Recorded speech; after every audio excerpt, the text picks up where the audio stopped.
Hayırlı geç.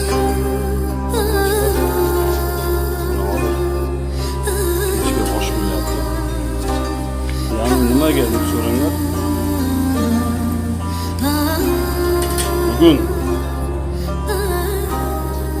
bolalarimni onasini yo'qolgan kuni his qilyapman.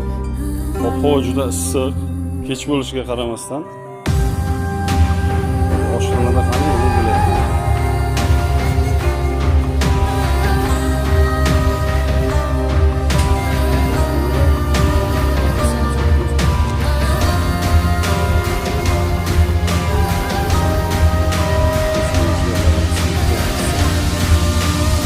Yaqin qarindoshlar onam